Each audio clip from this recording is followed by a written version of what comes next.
ياخذ يطاش يلمعنا خط بكتابك الترحيب لو سرابه ليلك وجنة بالدجا في الليل. بسم الله الرحمن الرحيم. إن الحمد لله نحمده ونستعينه ونستغفره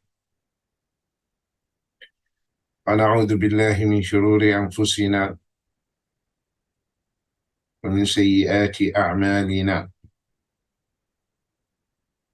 إنه من يهده الله فلا مضل له ومن يضلل فلا هادي له، وأشهد أن لا إله إلا الله وحده لا شريك له، وأشهد أن محمدا عبده ورسوله. أما بعد، فإن أصدق الحديث كتاب الله تعالى، وخير الهدي هدي محمد صلى الله عليه وآله وسلم، وشر الأمور محدثاتها، وكل محدثة بدعة، وكل بدعة ضلالة، وكل ضلالة في النار. أما بعد, my dear brothers and sisters in Islam, today is our weekly class, the fundamentals of Tawheed. And we are talking about an important issue, which is the issue of the ulu, the absolute highness of Allah subhanahu wa ta'ala above his creation. And we went through the ayat and the ahadith, and we continue also going through the ahadith related to this topic. عن أبي هريرة رضي الله عنه قال: أرسل ملك الموت إلى موسى عليه السلام، فلما جاءه صكه ففقأ عينه، فرجع إلى ربه فقال: أرسلتني إلى عبد لا يريد الموت؟ قال: فرد الله إليه عينه وقال: ارجع إليه فقل له يضع يده على متن ثور فله بما غطت يده بكل شعرة سنة. قال: أي ربي ثم مه؟ قال: ثم الموت. قال: فالآن. فسأل الله أن يدنيه،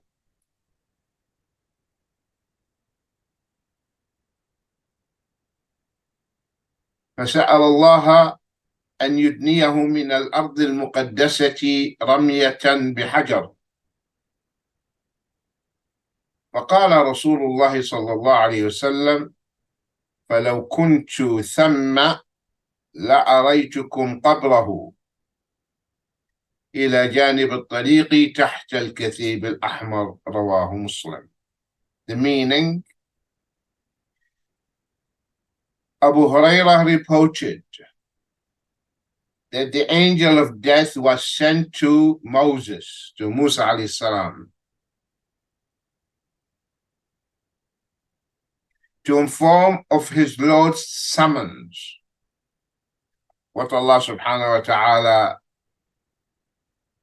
commanded the angel of death. When he came,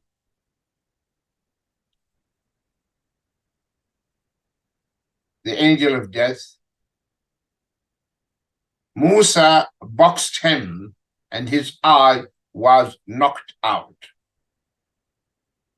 Because I have to explain to you that before, Allah will send the angel of death in the form of a human being, and he will talk to Allah's prophets. So when the angel of death came, and when he came, Moses boxed him, and his eye, the angel's eye, was knocked out. He, the angel of death, came back to the Lord and said, you sent me to a servant who did not want to die. Allah restored his eye, the angel's eye, to its proper place, revived his sight, and then said, go back to him and tell him that if he wants life, he must place his hand, the palm, on the back of an ox, which is the male for the cows. And he would be granted as many years of life as the number of hairs he covered by his hand. He, Moses, said, my Lord, what will happen then? He said, Allah said, then you must court death. He said, let it be now. And he asked Allah, supplicated, asked Allah to bring him close to the sacred land, Bayt al-Maqdis. Thereupon, Allah's Messenger ﷺ said, if I were there, I would have shown you his grave, Moses' grave, beside the road at the Red Mountain. Let us now explain this beautiful hadith. This beautiful hadith, portion of it related to the topic we are discussing, which is the ulu of Allah. And that is, the angel went back to Allah subhanahu wa ta'ala, which means Allah is in heaven.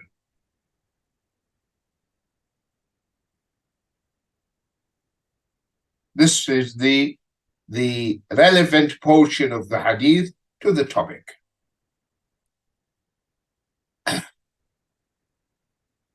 This is relevant to the topic we are discussing.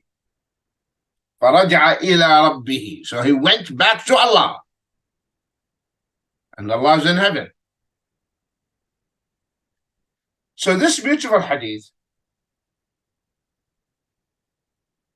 the prophets and messengers before, when it is time for them to die, Allah subhanahu wa ta'ala will send the angel of death to them in the form of a human being.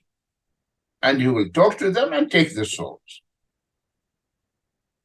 Now, for us, we don't see the angel of death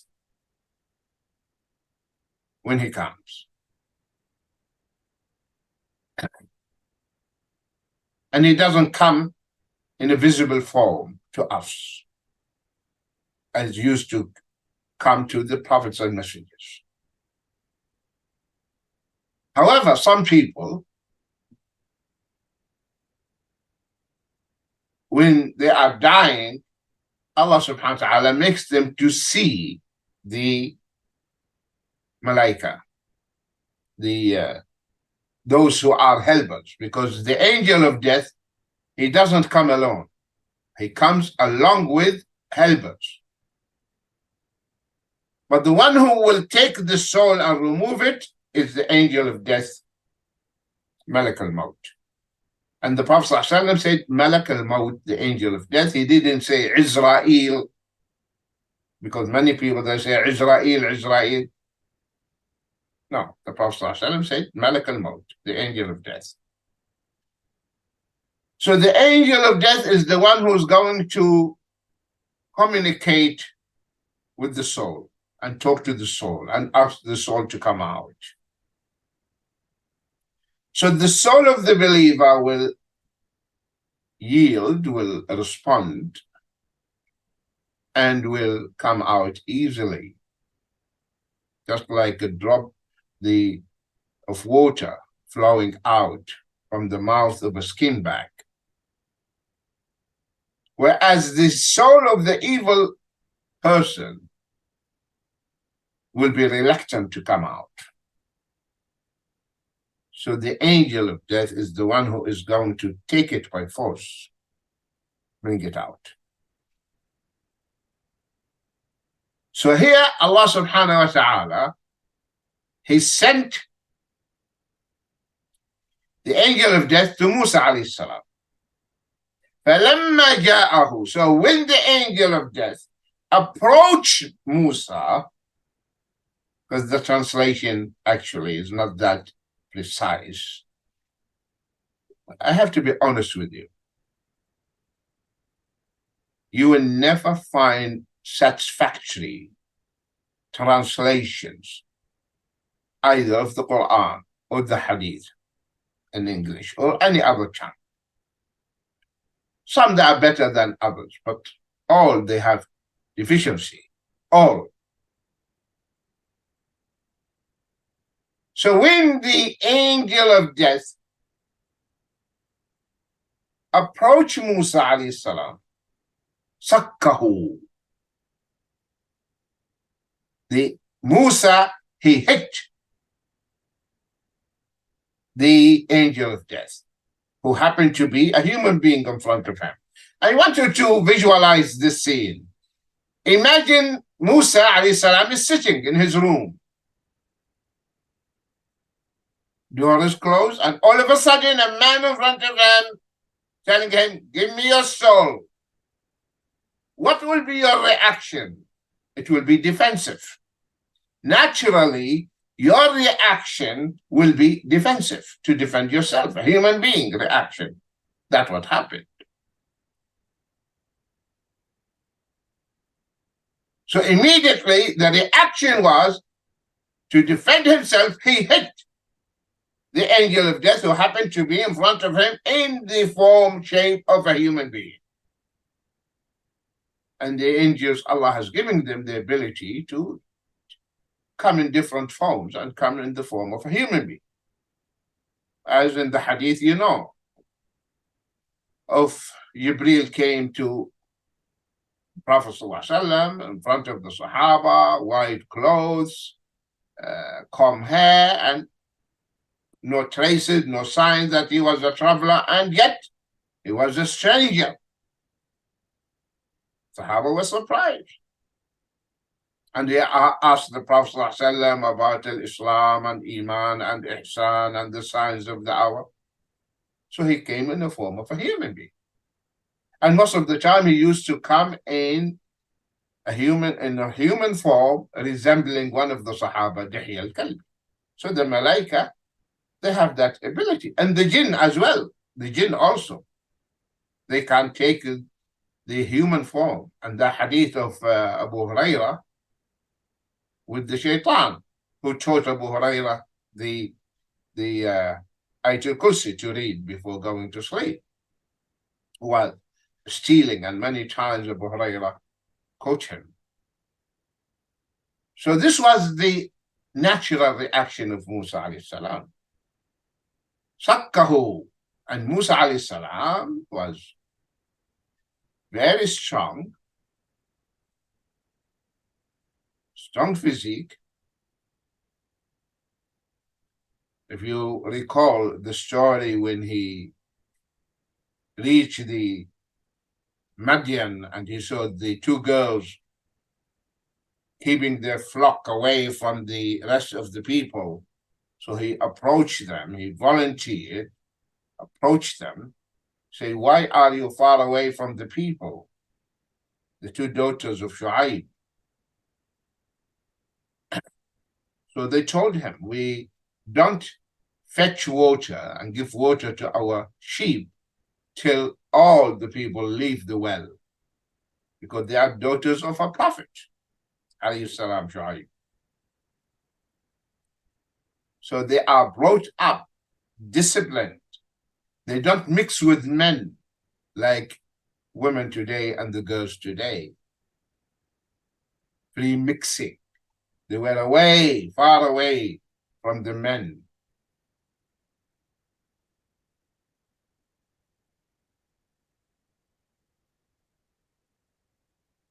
So when he heard their excuse why they are staying away, and then they told him, and our father is old.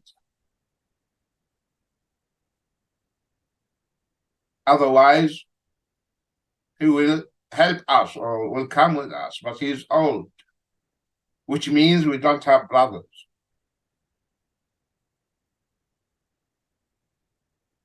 So Musa's the shahama, gallantry, when he heard these things, and he is a prophet, and he was not prophet at that time. So he looked around, he saw another well covered with lid, with the cover in it. So he went to that well and he lifted the cover.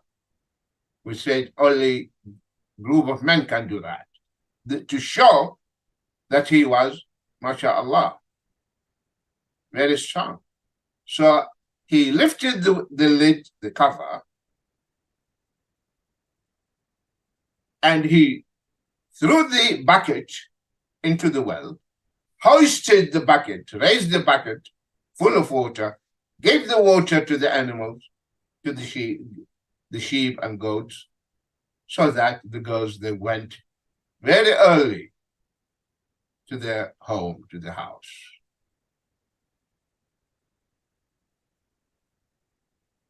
And he went and sat in the shade of a tree and prayed to Allah.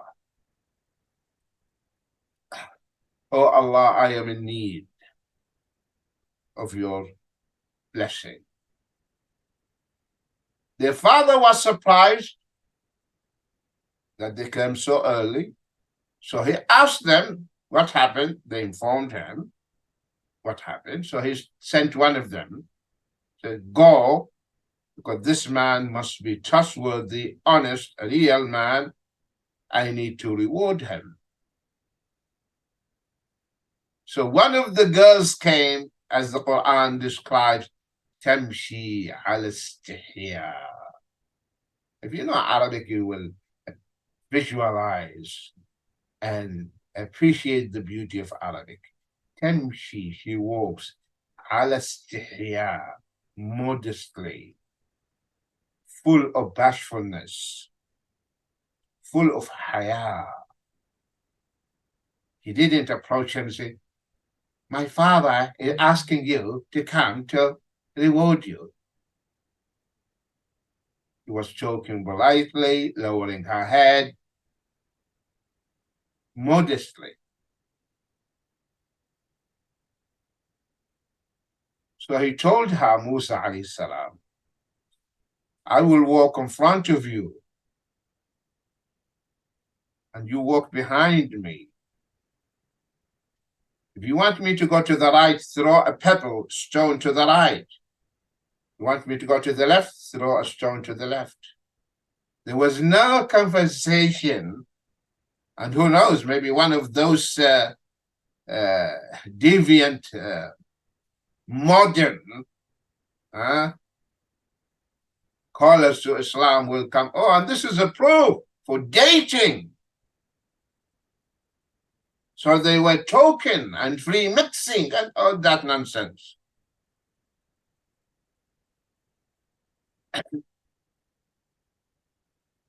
We told her, walk behind me, because if she walks in front of him, it is fitna.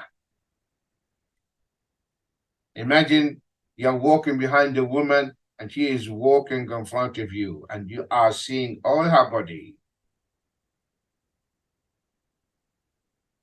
Shaitan now will play with your mind.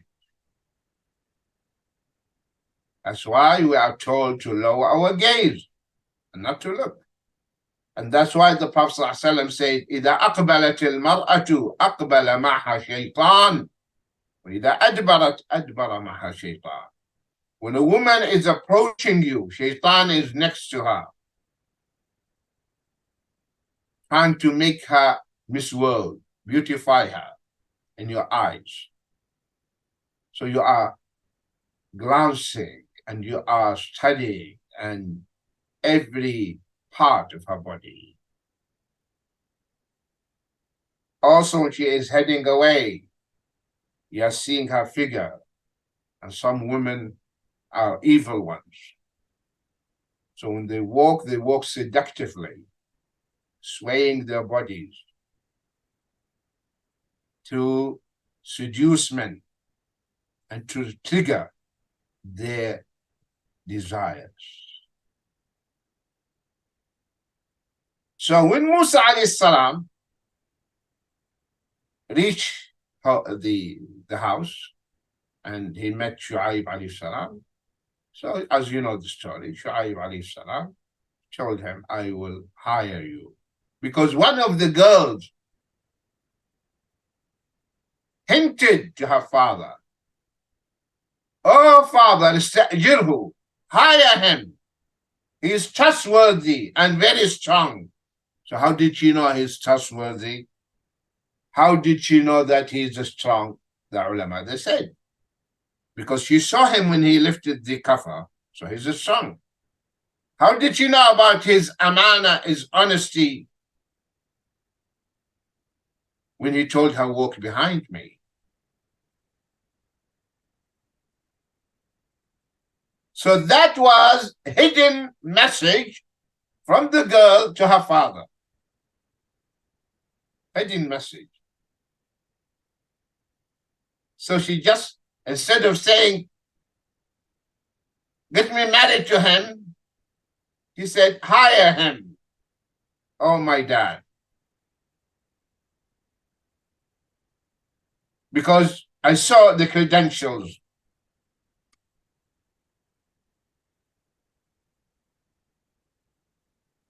He's trustworthy, honest, and strong to defend us.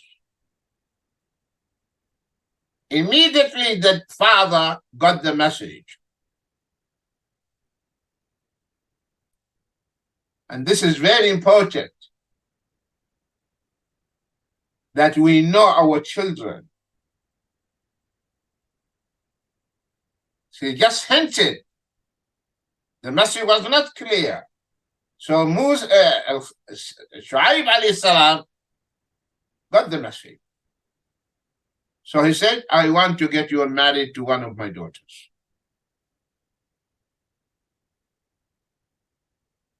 And one of the ulama said, because now, even if he hires him, he's not a mahram, a problem. So the best thing is to make him son-in-law. So this was Musa alayhi salam. So his reaction was, when the angel of death says, let me take your souls, so he hit him. So he hit the angel who happened to appear in front of him in human form, and the eye of the angel was knocked out. So he went back, the angel of death, to Allah. فَرَجَعَ إِلَىٰ رَبِّهِ, which means Allah is in heaven. This is the portion that's relevant to the topic we are discussing. فَقَالَ أَرْسَلْتَنِي إِلَىٰ عَبْدِ اللَّهِ يُرِيدُ الْمَوْتِ. Oh my Lord, you have sent me to one of your servants who doesn't want to die. So what Allah did, first of all, he restored the angel's eye back. The angel's eye, because he was in human form.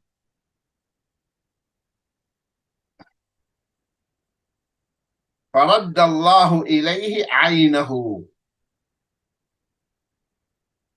Okay. And told him, now go back to him and ask him to place his hand on the skin of an ox, and he will have lifespan equal to the number of hairs his hand covered, and each hair will be 1 year.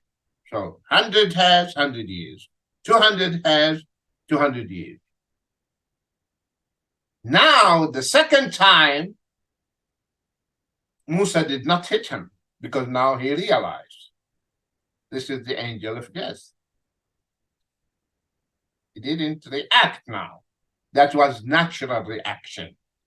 The reason I am emphasizing on this, so that when you hear someone, okay, those who are hunting in troubled waters, whether they are Muslims or semi-Muslims, those who follow the non-believers and call themselves Muslims, the hypocrites, so you know that no one can plant the seed of doubt into your mind. So that's why he did not react again. So he realized, because it is known to him that the angel of death will come to him in the form of a human being. So now he realized that whom I hit was the angel of death. And now he came back and his eyes are okay. And that means Allah fixed his eye. So he is the angel of death, so I should not react. So this is it, the end of my life.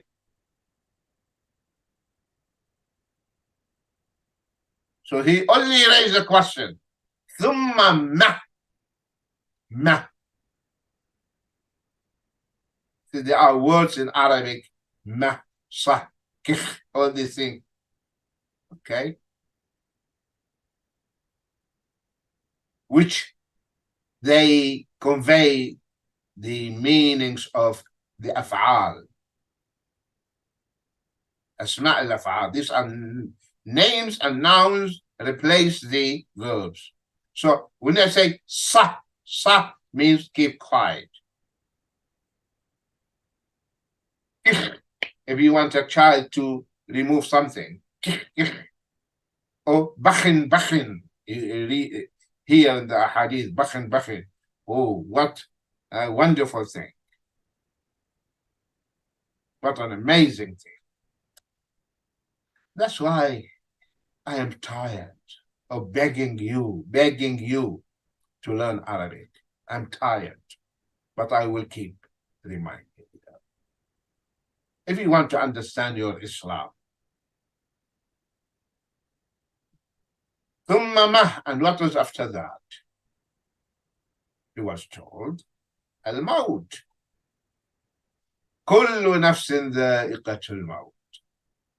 Every soul will taste death. Every soul.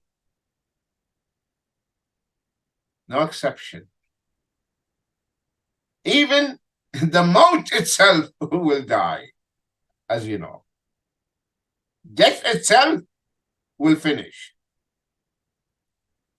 On the day of resurrection, when all the people, those who are destined for paradise are in paradise, those inmates of the hellfire forever are there, then there is no death after that. So the death will be materialized, will be made in the form of a ram, sheep, male sheep, and will be slaughtered. Then it will be said, all indwellers and inmates, inhabitants of Jannah, paradise, khulud billah, live forever. All inhabitants of hellfire live there forever, for eternity. So death is inevitable. كل من عليها فان ويبقى وجه ربك ذو الجلال. All of us will taste death, all of us will die. All. And the last two men from this human being's race, two shepherds, they are the ones who are going to die. They come to Medina, find it empty. Then when they reach Thaniyat al-Wada, they will fall and die.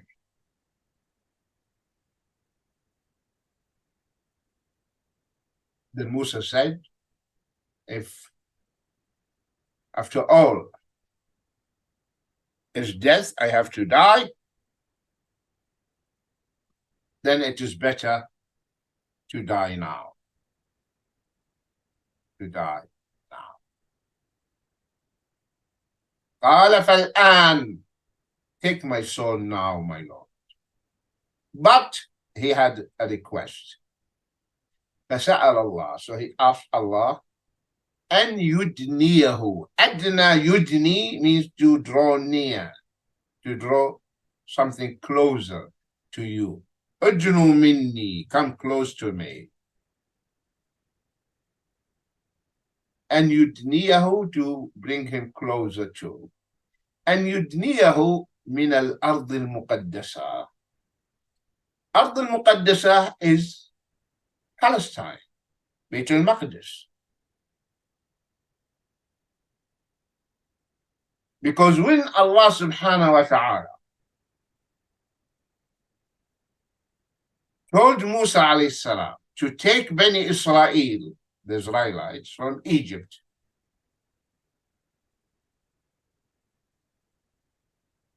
and to fight the people in Beit al-Maqdis, Bani Israel became rebellious.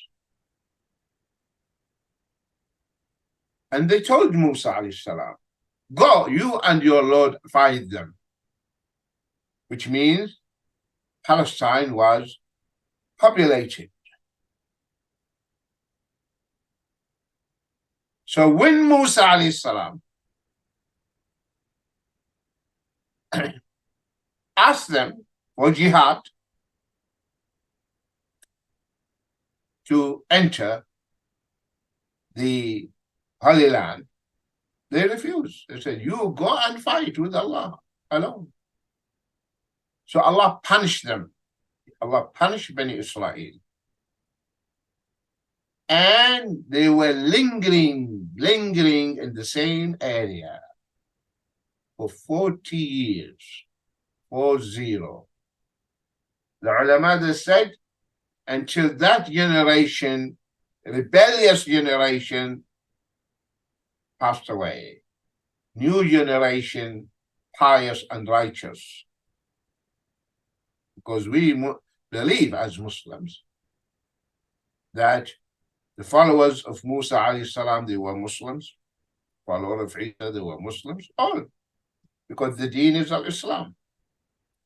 So in that generation, and that's why when they were in this stage, they lost their way at teeth. They are just like in a labyrinth where Allah was covering them with the clouds and giving them man and salwa. Man is something like sweet, very sweet thing comes down from heaven, falls, and they eat. And meat, nice birds. They got fed up with that, and they say, we need onion and garlic. So they remain lingering in this while in the desert without knowing how to come out for 40 years. And Musa was with them. And he died while they were in the teeth.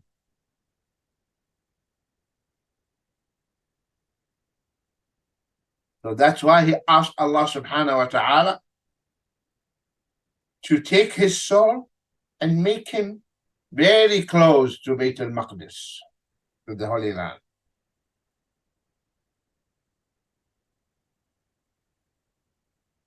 To the Holy Land, Al-Ard al-Muqaddasa. And Allah subhanahu wa ta'ala gave him that. أن يدنيه من الأرض المقدسة رمية حجر. Okay.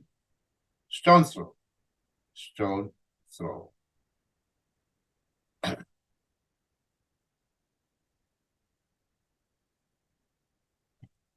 To bring him رمية حجر, the distance that if you throw a stone, that distance covered is called, which means very short, very close to the Holy Land, Bayt al-Ard al-Muqaddasa.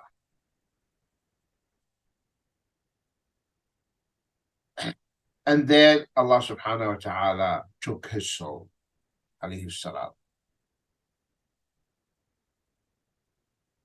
The Prophet sallallahu alayhi wasallam,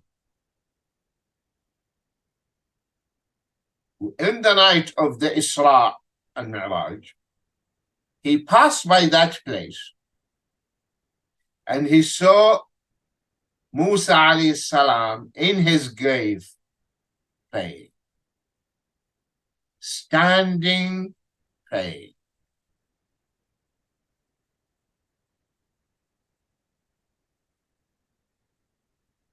When he passed by him, when he reached the masjid, Allah Azza wa Jal resurrected the messengers and brought them to Bayt al-Maqdis, and they prayed behind the Prophet. So he said, I passed by my brother Moses, praying in his grave. That's why you have to respect your little gray matter mind. This is something beyond its capacity. Because we human beings pass through 3 phases or stages of life. This life which we know, another life, transitional one, barzakh life, then the next life. And each one differs to the former. Life in this world differs from the next one. Different. So this life we know, it differs from the next life. Different. So the laws, the physical laws that govern this life are not like the laws that govern the transitional phase. They're not. Different. So it is unwise, irrational, illogical to apply the laws you know to a life that you don't know anything about it. And you think it is similar to the life you know. No.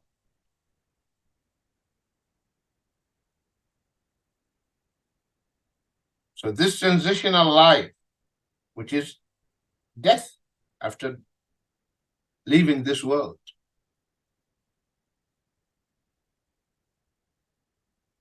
So Allah subhanahu wa ta'ala gave us a clue to try to understand what happens when we leave this world. And that is the sleep, when we sleep. When we sleep,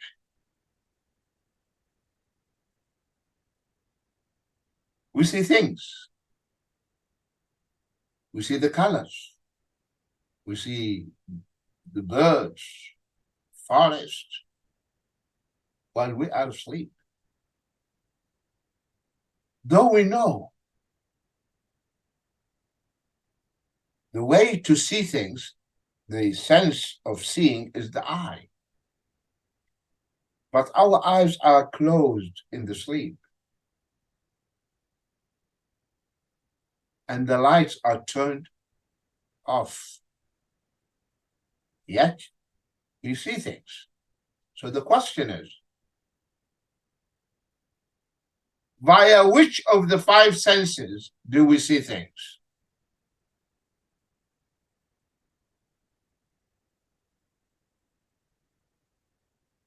The answer, we have no clue. If we say by our eyes are closed and the lights are off, yet we are seeing things. So in the sleep, we are seeing things without knowing how we manage to see things in the sleep. Because now it is the sleep is the minor death. So the laws of the sleep are not like the laws we know. Totally different.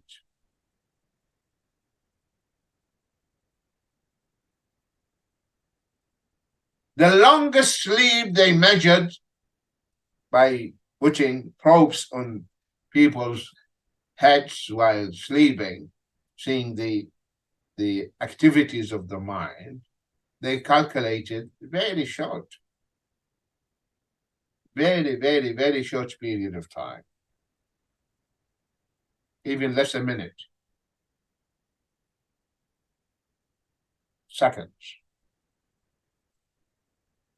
Though when you wake up in the morning, you say, oh, I had a nice dream, beautiful, and you relate it, and it takes you a minute to say it, to mention it.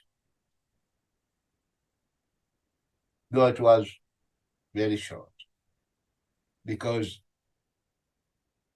the law of sleep is not like the law of awakeness. In the sleep, the events are compressed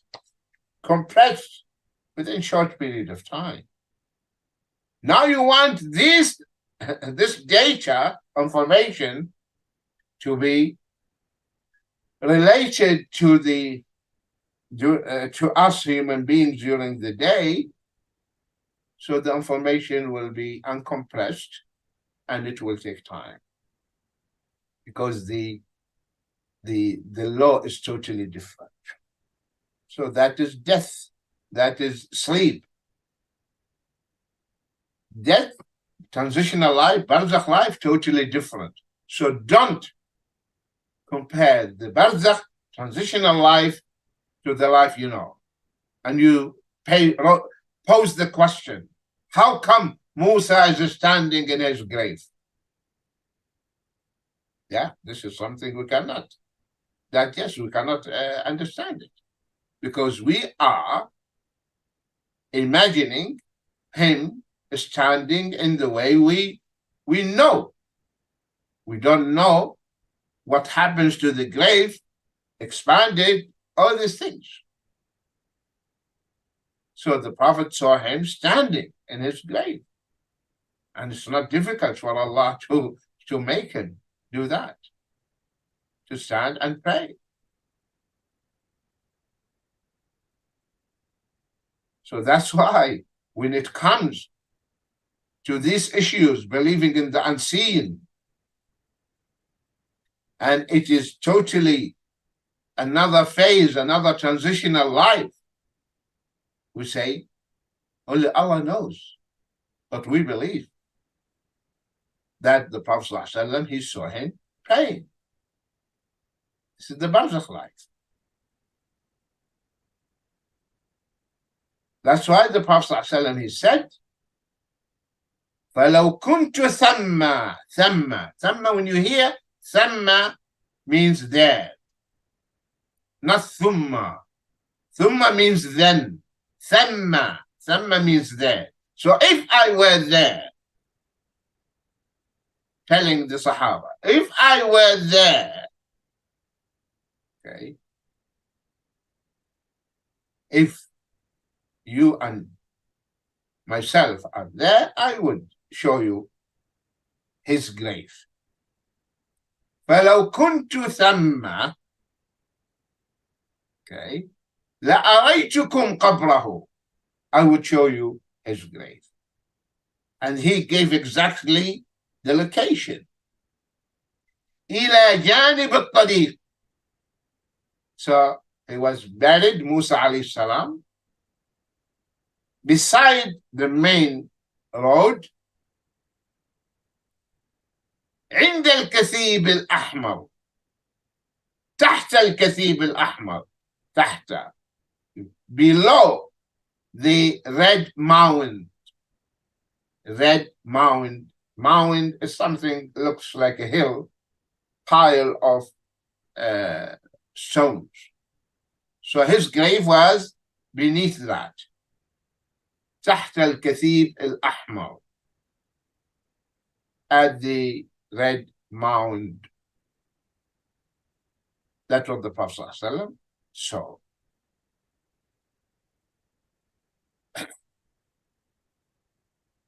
So this beautiful hadith, my dear brothers and sisters, taught us many things. And the portion of it, which is relevant to the topic we're discussing, that Allah is in heaven, Allah is outside His creation, above the seven heavens, Ar-Rahman Arsh Istawa, is this where the angel went back to Allah and told him, you have sent me to one of your servants, your slaves, who doesn't want to die.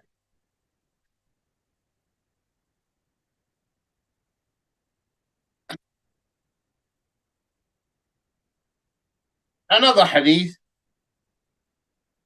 عن أبي هريرة رضي الله عنه قال قال رسول الله صلى الله عليه وسلم من تصدق بعدل تمرة من كسب طيب ولا يصعد إلى الله إلا الطيب فإن الله يتقبلها بيمينه ثم يربيها لصاحبه كما يربي أحدكم فلوه حتى تكون مثل الجبل رواه البخاري. Abu Hurairah radiallahu anhu said, Allah's Messenger sallallahu alaihi wasallam said, if someone gives in charity something equal to a date from his honestly earned money, for nothing ascends to Allah except good, then Allah will take it in His right hand and bring it up for its owner, as any one of you brings up a baby horse, till it becomes like a mountain. And then the Prophet said, and nothing ascends to Allah except good. Now, let us reflect on this beautiful hadith. So our master Abu Hurairah Abdul Rahman ibn Sakhr radiallahu anhu said, Man tasaddaqa bi adli tamra. If you give sadaqah, charity, even if it is equivalent and equal to one date, give it. Which means do not trivialize your sadaqah. Say, what is this? It's nothing. No, give it.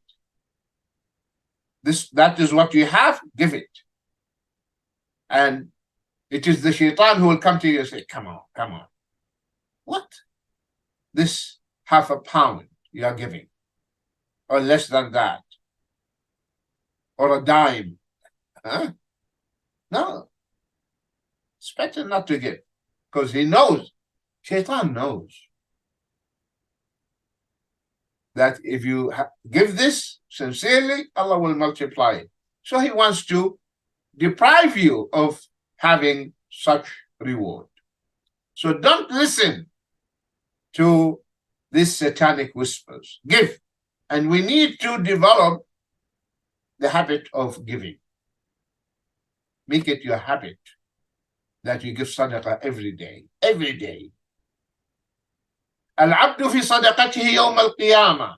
A person, a slave, a servant will be in the shade of his sadaqah, his charity, on the day of resurrection.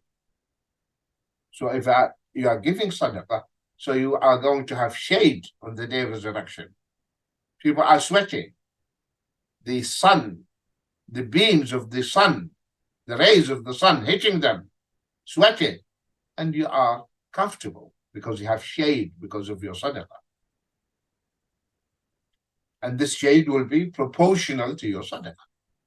So don't trivialize giving sadaqah, and train yourself and train your children and bring up your children loving to give charity, giving sadaqah.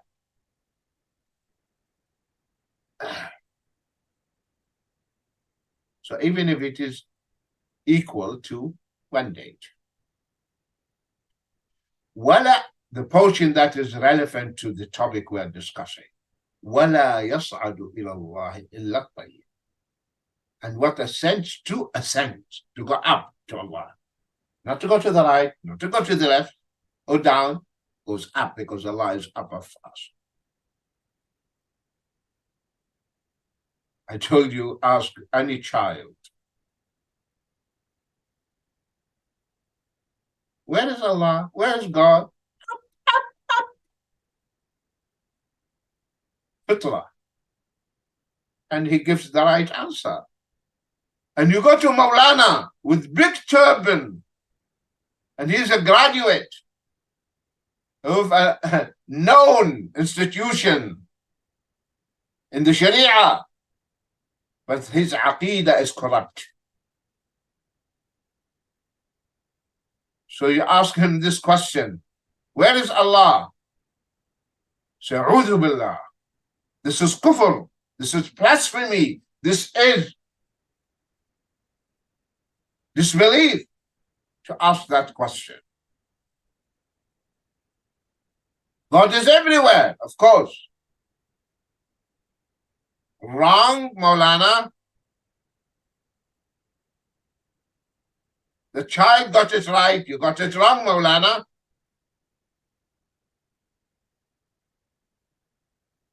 You've been brainwashed, Maulana.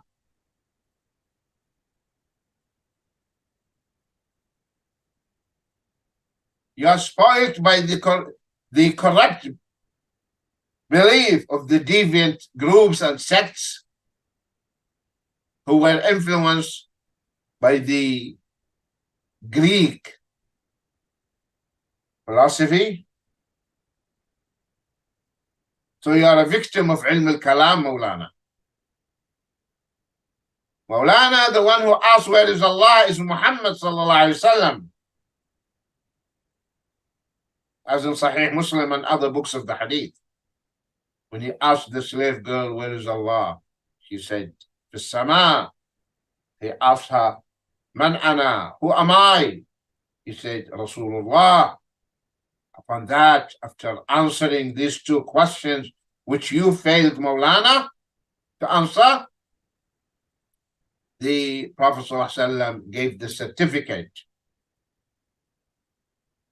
a proof of her aqidah, of her belief, and told her master, اعتقها فإنها مؤمنة, set her free, she is a believer. He is a believer because she knew Allah is above her. And you, shame on you. You have this degree in theology, in Sharia. You don't know where your Rabb is, the one that you worship. So if he's everywhere, why are you saying Subhana Rabbi al-A'la? Why are you saying that? Glory be to my Lord, the Most High. And you are saying he's everywhere. So why are you saying he is above the Most High? You're saying he's everywhere.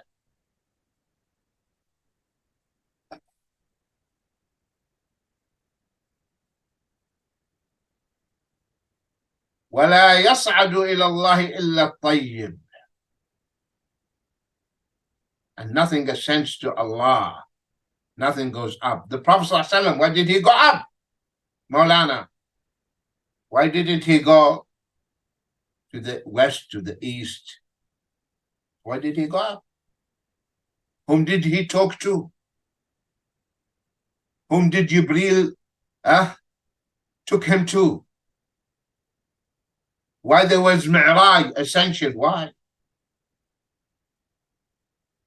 May Allah guide you, Maulana, and may Allah guide all your brothers and those who are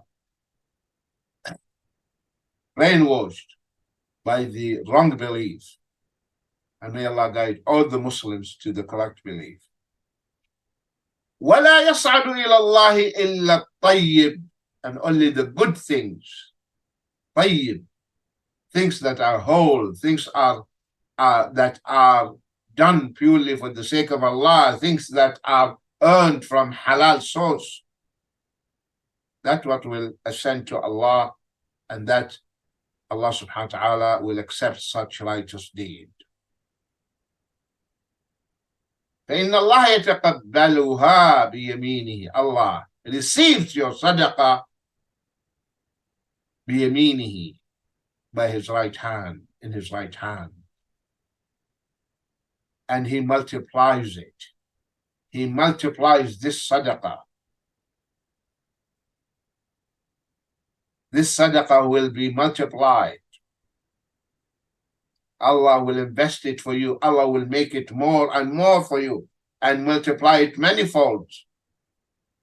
Yes, in the same way someone brings up the small horse by taking care of this small horse, feeding this small horse.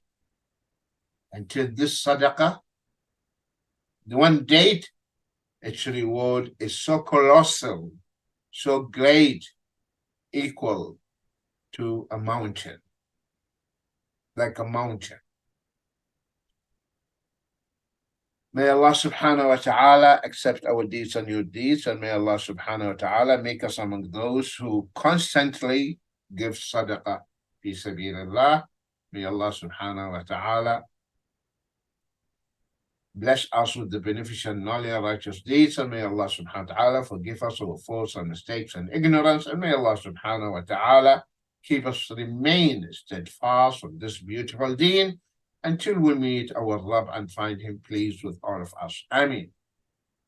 May Allah subhanahu wa ta'ala guide our ummah to the haqq, and may Allah unite our hearts in the haqq, and may Allah reward all of you, my dear brothers and sisters, immensely for your patience and attendance. Barakallahu feekum, jazakumullahu khaira, wassalamu alaikum wa rahmatullahi wa barakatuh. Ameen wa alaykum assalam wa rahmatullahi wa barakatuh. Jazakumullahu khair, Sheikh, for today's lessons and reminders in our Fundamentals of Tawheed class. For those of you who are watching, we did not have any lessons last week, but if any cases like this happen in the future, you can be notified if you make sure that you are part of the WhatsApp group, as we have all of our news being messaged there. You can join the WhatsApp group by texting at the Al-Fitrah phone number, by texting at what has been sent in the YouTube live chat, 07958183184, and someone can add you into the group. Or you can subscribe to the YouTube channel and turn on the notification bell, and you'll be notified of when we are going live. In the WhatsApp group, you'll also be able to send questions for our Q&A session, or you can text them in the YouTube live chat and someone can, inshallah, forward them through. Our first question for today, Sheikh, is asking... Oh, one moment. Assalamu alaikum wa rahmatullahi wa barakatuh. While praying in Jama'ah and the person next to you has nail polish on their nails, does this invalidate the prayers of those that are praying alongside of them? No, your salah is correct. But her salah, of course, nail polish is a woman. I don't know if they are putting nail polish. We are living in a strange time. Okay. But yes, the salah of the one who had nail polish and she performed wudu while having it, the wudu is invalid, and naturally the salah is invalid. But if she took wudu first and then she applied it, then her salah is correct. So be careful, my dear sisters. Okay? Having nail polish on your nails and then make wudu, that wudu is invalid. So naturally, the salah will be invalid. Next question, please, quickly, Abdullah. Okay. The next question is asking, Assalamu alaikum. If people are talking, but they are not in secluded places, they are in open places, is it sinful to listen to their conversation without their permission or without them knowing? This is eavesdropping. People are talking, So don't try to listen when people, they don't want you to listen. Okay? But if you are chatting and you are sitting together and people are talking, okay, that means there's nothing there to be hidden. But of course, such conversation or chatting should not involve haram. And that is what happens normally when we get together. We are talking to each other. But if two are talking to each other next to you, that means they don't want you. So they want to lean and say, so don't also do the same thing. That's not permissible. Next. Jazakumullahu khair. The next question is asking, are there any circumstances or situations where one is allowed to take a riba-based loan? No. No. Only if it is a matter of life and death. Life and death. That is a necessity, just like eating the dead animal. Someone needs to have operation, and no one is ready to give him goodly loan without riba, and his life at stake. Then it is permissible to take the cost of the medication by riba. That's it. Apart from that, having your own house through mortgage, all these are not excuses. Riba remains haram. I hope this is clear to all of you. Okay? You carry on renting until you die. Next.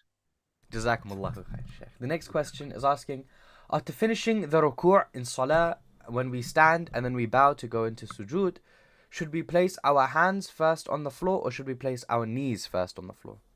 Hey, this is a controversial issue between the fuqaha, because one of the narrations says one should not go to the sitting position like the camel. So those who are saying you put your knees first, because they said the camel, okay, when it goes down, it went down on its hands. When the camel, if you watch a camel sitting, and I'm a Bedouin, so it goes down, it bends its hands and falls. Then the legs, they follow. So they say you should not put your hands first, because you will look like the camel. You will just do the same thing. Your action will be similar to the action of the camel. So you go on your knees to be different from the camel. And this is one opinion. The other opinion says, no. You have to put your hands first. Why? Because they said the camel, the knees of the camel are in his hands. Not only the camel, the cows, all the four-footed animals, the knees are in the front, not in the hind, the knees. So the knees of the camel in his hand. So when the camel falls down, the first thing touches the floor, the ground, the knees. Watch a camel when it is coming down. The first thing that will touch the ground, the knees of the camel. So you should not go down on your knees, because then you will be just doing the same thing like the camel. The camel falls on its knees, because cannot fall on its hands, because he is standing on his hand. So when the camel falls, he falls in his own knees. So when you fall on your knees, you just resemble and emulate the camel. Okay? So you go on your hands, not on your knees, to be different from the camel. And there is a hadith, a narration, where the Prophet ﷺ said, وَلْيَضَعْ يَدَيْهِ قَبْلَ رُكْبَتَيْهِ, and he should put his hands first before his knees. So the strongest opinion that you go on your hands, not on your knees. However, don't make it an issue. Don't argue. If someone is convinced that he places the knees first, then the hands, don't make it an issue for arguing all the time. But the strongest opinion, that you go on your hands, not on your knees. I hope this is clear to the questioner, and we'll take the last question. Jazakumullahu khair. Our final question for today is asking, is forgiving those whom you have assumed has wronged you, is that wajib or is it just mustahab? Again? Forgiving those who you assume have wronged you. Who what?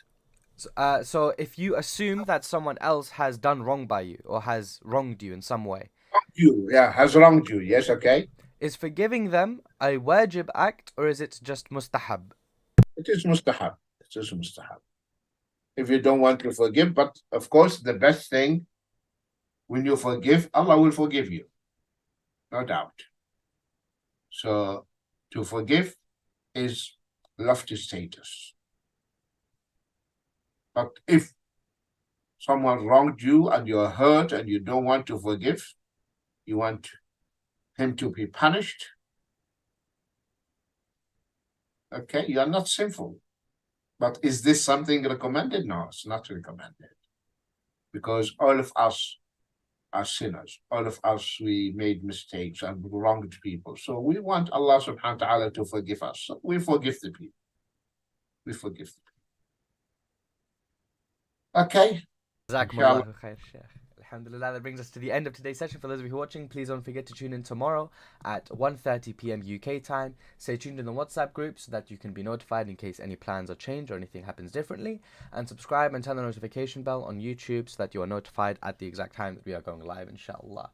If you have missed any previous sessions or would like to rewatch any sessions, you can find them all compiled on playlists on the YouTube channel. If you go into the channel and the playlist section, you can find the 2 Matters of the Heart playlists along with the Fundamentals of Tawheed playlist, inshallah, and you'll be able to watch or rewatch any episodes there.